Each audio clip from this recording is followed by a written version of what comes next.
Hey, what's up, everybody? It's Charles. I want to welcome you guys to another episode of the Dreamerspro Show, where we cover everything from sports, hot topics, classic debates, and entertainment, and we give you guys a fresh perspective on things and how we see them. And today we got a pretty fun show for you guys that we definitely want you guys to stick around for.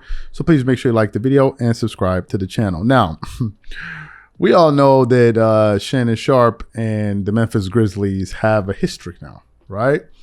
And it all started a number of months ago. As y'all know, the Memphis Grizzlies are a young team and they like to chirp, right? They like to talk a lot, and they're led by probably their biggest trash talker in Ja Morant. Now, Ja Morant kind of got it started this season when they asked him, I believe it was Malika Andrews on ESPN, asked him, like, you know, what teams do you view as a threat right now? He's like, there is no threat, right? The only team I see that's a threat right now is the Boston Celtics, right? And if you didn't pay attention, you realize the Boston Celtics are in the Eastern Conference, which basically means that, you know, they didn't view any of the Western Conference teams as a threat whatsoever.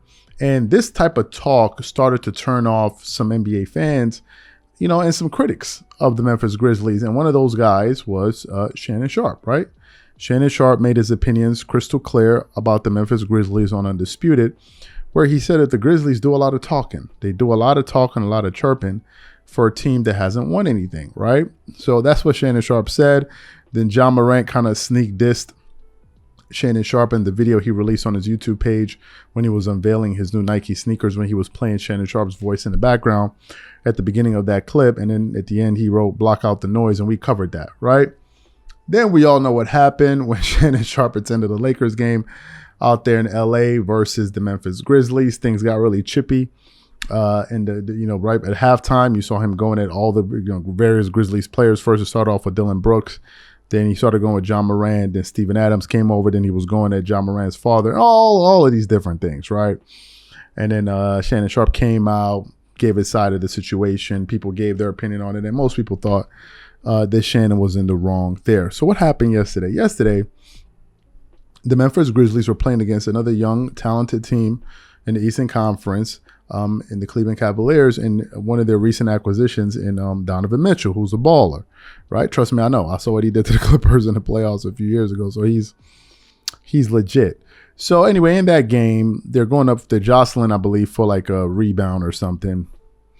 You know, I think, what is it? Donovan Mitchell got the best of him.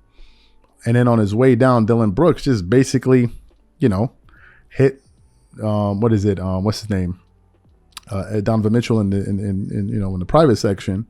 And then Donovan Mitchell retaliated. They got into a scuffle. He threw him on the floor, and that was that. So today on Undisputed, they decided to bring that incident, you know, to the fore as they were talking about it. And they asked Shannon Sharpe to give his take on the Memphis Grizzlies and that incident that took place on the court.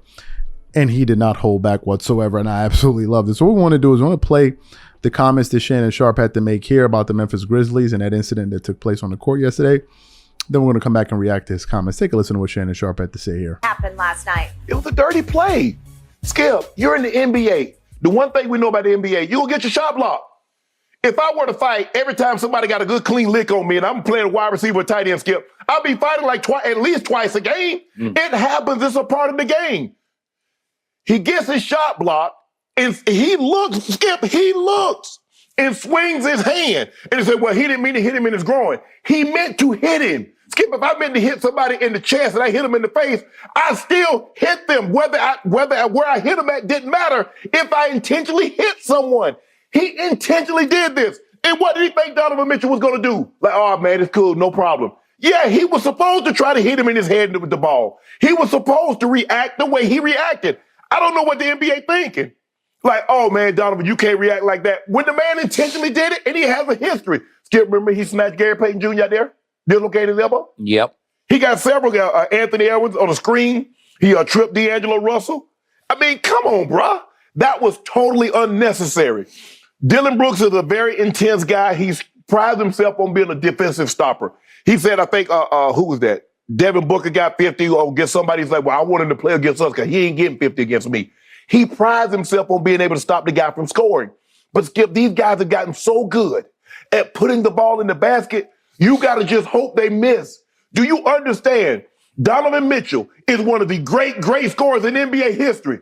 He has a 70-point game to prove that. Mm-hmm. He got a 57-point playoff game to prove that on his resume, Skip. Yep. You remember when they was in the bubble, Skip, and he had like 3 games in the game 7 that he had like 50? Yeah, He was averaging like... he and Jamal was going back and forth. Yep. So he's an elite scorer. You just got to hope he misses. But you can't go to this level, Skip. He intentionally hit the man. I'm not saying he meant to hit him in his groin, but that doesn't matter. Intent only matters to him. Because guess what? He still hit Donovan Mitchell in his groin. But it looked pretty obvious. I know he looked back and saw where Donovan Mitchell was and swung his arm back and hit it. He did. And so, yeah, you can't, Skip. And it's all because they've done a lot of talking. Skip, I don't go to every NBA game, but it's hard for me to believe in that. From what I'm hearing from around the league, they do more talking than anybody. And they do more talking and they don't have the victories or the resume to back it up. Ever since Josh said they ain't worried about the West, they've been a 500 team. Ever since he's been talking about their dynasty, they've been a 500 team or below 500. Yeah. The one thing I love about sports, more than anything, Skip, and I'm going to let you have it. You can't talk your way into victories in this game, in this sport. Either you do or you don't. All that talking, you still got to play the game. All you did was sell the game or sell the fight. This ain't boxing, Skip. This ain't UFC where you got to sell it. We got the game gonna go on regardless. Whether you got $1 in ticket sales or you got 100 million. And they doing a lot of talking with not a lot of results to back it up. This was uncalled for, and they need to sit him down for a minimum of 3 games. So you heard his comments, right? He didn't hold back, and he thinks, in fact, that Dillon Brooks should get fined. Now, I want to address this from the human aspect. These are human beings. Shannon Sharpe is a human being. Dillon Brooks is a human being. The way Shannon Sharpe was going back and forth with Dillon Brooks that day in LA, Crypto Arena, those are real emotions, right? So when he came back the following Monday and put out an apology and was saying all of these great things, that seemed very contrived. And this is what happens when you force people to apologize. Sometimes they just say things to pacify people, but they don't really mean it.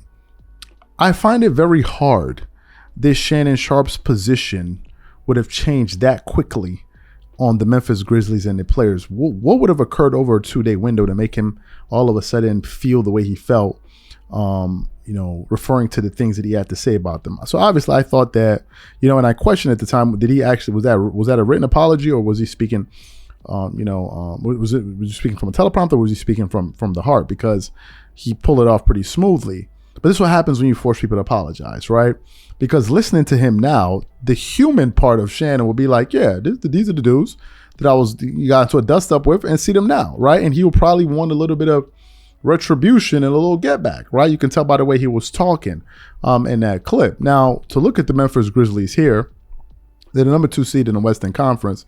They've lost 2 games in a row, but overall they're 3-7. So they've not been playing very well, and they're still the 2nd seed in the Western Conference, which shows you how well they were playing before for them to be able to be 3-7 out of their last 10 and still be a top 2 seed in the Western Conference.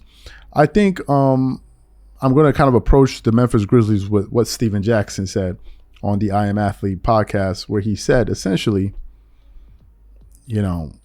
they're talking, but no one's really listening, right? They're doing a lot of chirping. He's like, the Golden State Warriors are not listening. LeBron is not listening. A lot of these other teams with accomplished superstars, they're not really listening. And I think that what's starting to happen is you're going to see a lot of Memphis Grizzlies players and maybe some fans, taking exception with people saying, well, you need to win something. Like you're talking a lot. And what they're probably going to realize is that this thing is going to wear off pretty quickly, and it's going to get very old very fast, to quote Johnny Bravo. But anyway, I thought that was a line, man. This is getting very old very fast, as Johnny Bravo said. If you know who Johnny Bravo is, you know. If you don't know, just Google him. So, if you get annoyed at people saying y'all talk too much, then you got to put up or shut up, right? Make people shut up, right? Because now they're doing a lot of talking, so they're going to have the playoffs to prove themselves. So these are my thoughts on this. So what I want to know from you guys is, number 1, what do you think about what Shannon Sharpe had to say? Number 2, what are your thoughts on what I had to say? And what are your overall sentiments about the Grizzlies? Whatever you guys think, leave your thoughts in the comment section, and we catch y'all on the next show. Peace.